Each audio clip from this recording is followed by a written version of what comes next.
starting with a bit of defensive incompetence, which we always like. What we don't like is this. Absolute flagrant dive, and then to claim a penalty, horrendous. A bit of the same going on from Pedersen, who jumps a shadow here too. And this season there was so much about it, even the refs were getting involved. Chris Foy jumps a shadow too. Well, why shouldn't I go for something too, he seems to say.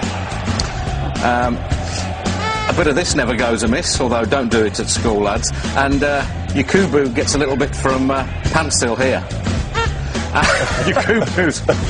That's our sound effect, by the way. Yakubu's indignation just makes me laugh more every time I see it. Basic Instinct came to mind here, for reasons that I won't explain. Luckily, a programme is thrust in the way of her unbroadcastables. Before we get a look, thank you, madam, we all enjoyed that very much. Managers, we do like to get this crafty insight into their expertise, the things they spot that we can't see. Always good advice, that, isn't it?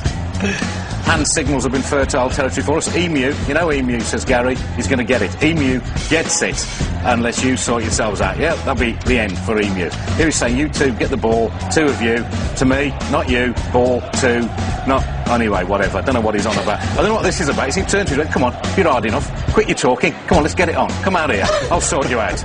And he shrugs. This is David Moyes celebrating, yes, celebrating a goal. This is David Moyes when he's happy. This is his happy face. In a moment he'll turn round, whip his coat off and fling it angrily at his own bench. Not quite sure what that's all about. Here's a metaphor for Man City's whole season. The manager stands up, the chair flits back, and he nearly ends up on his ARSE, but just about saves himself, as he has done till the end of the season.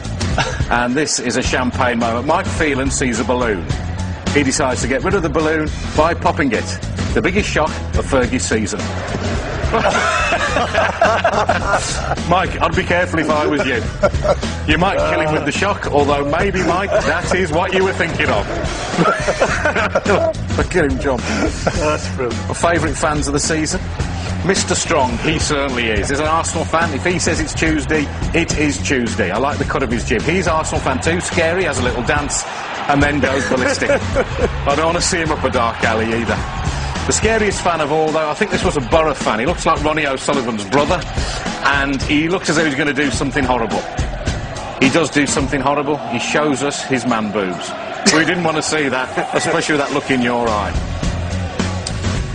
It was the moment I knew back in August West Brom's season was going to work out. When even the ball boys can't stay on their feet, you know you're going to have trouble staying in the Premier League. Up she goes. There was a bit of the Devon Lock about that, jumping a shadow. And here we see Scott Carson doing what most West Brom fans will do when they look back at the season. Jump in horror. I don't know what he saw, but it's what we all feel when we look back on this year. Horrendous stuff. And finally, we don't want to see this. It's mascot abuse in the light of day at Stoke. Just quite disgusting. I can't believe we're showing it again, even if he is only pulling his tail out.